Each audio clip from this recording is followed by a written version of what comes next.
friends, இந்த வீடியோல நம்ம கஸ்டர்ட் பாயாசம் ரெசிபி தான் பார்க்க போறோம். சோ ஃபர்ஸ்ட் ஜவ்வரிசியை ஊற வச்சு எடுத்துக்கோங்க. நான் சடன் அப் செய்யணும்னு பிளான் பண்ணனால அரை மணி நேரம் தான் ஊற வைக்க முடிஞ்சது. சோ நான் பிரஷர் குக்கர்ல 3 விசில் விட்டு பாதி அளவுக்கு வேக வச்சு எடுத்துர்க்கேன். நீங்க முன்னாடியே செய்யற பிளான் இருக்கு அப்படினா இன்னும் அட்வான்ஸ்டாவே ஊற வச்சு எடுத்துக்கோங்க. நான் இந்த பாயாசத்துக்கு ஜவ்வரிசி சேமியா ரெண்டும் சமமான அளவுல தான் எடுத்துர்க்கேன். சோ நீங்க உங்க விருப்பத்துக்கு ஏத்த மாதிரி சேர்த்துக்கலாம். அதே போல பால் 1/2 லிட்டர் எடுத்து அதை காய வச்சு எடுத்துக்கோங்க.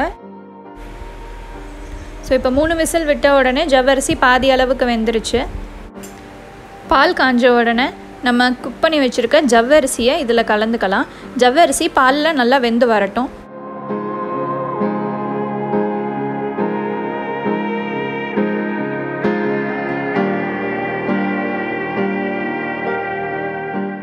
சைட் பை சைட் சேமியாவையும் நெய்யில் வறுத்து எடுத்துக்கோங்க. வறுத்தெடுத்த சேமியாவை அப்படியே பாலில் கலந்துக்கோங்க.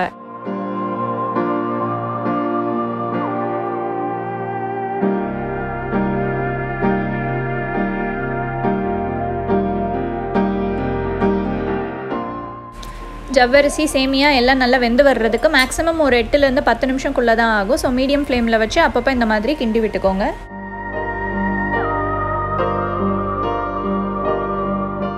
இதை இப்போ சர்க்கரை சேர்த்துக்கலாம். 1/4 கப் சர்க்கரை சேர்த்துக்கிறேன். ஒரு கிண்ணத்தில் 1 ஸ்பூன் கஸ்டர்ட் பவுடர், நான் வெண்ணிலா கஸ்டர்ட் தான் யூஸ் பண்ணியிருக்கேன். ஸோ இதுக்கு 4 ஸ்பூன் பால் எடுத்து நல்லா கலந்து எடுத்துக்கோங்க. கட்டி எதுவும் ஃபார்ம் ஆகாமல் பார்த்துக்கோங்க. சர்க்கரை எல்லாம் நல்லா கலந்து விட்டதுக்கப்புறமா இந்த கஸ்டர்ட் பவுடரை பாலில் சேர்த்து நல்லா கலந்து விடுங்க. நல்லா கலந்து விட்டு ஒரு 2 மினிட்ஸ் குக் பண்ணிங்கன்னா போதும். சூப்பரான கஸ்டர்ட் பாயாசம் தயாராகிடும்.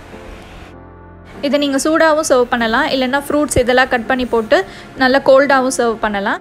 நான் நட்ஸ் எதுவுமே கீயில் ரோஸ்ட் பண்ணி அந்த மாதிரி ஆட் பண்ணலை. எனக்கு ப்ளெயினாக இருந்தால் தான் பிடிக்கும். ஸோ உங்களுக்கு நட்ஸ் ரோஸ்ட் பண்ணி ஆட் பண்ணணுன்னாலும் பண்ணலாம், இல்லை ரா நட்ஸ் ஆட் பண்ணி சாப்பிட்டாலும் நல்லா தான் இருக்கும்.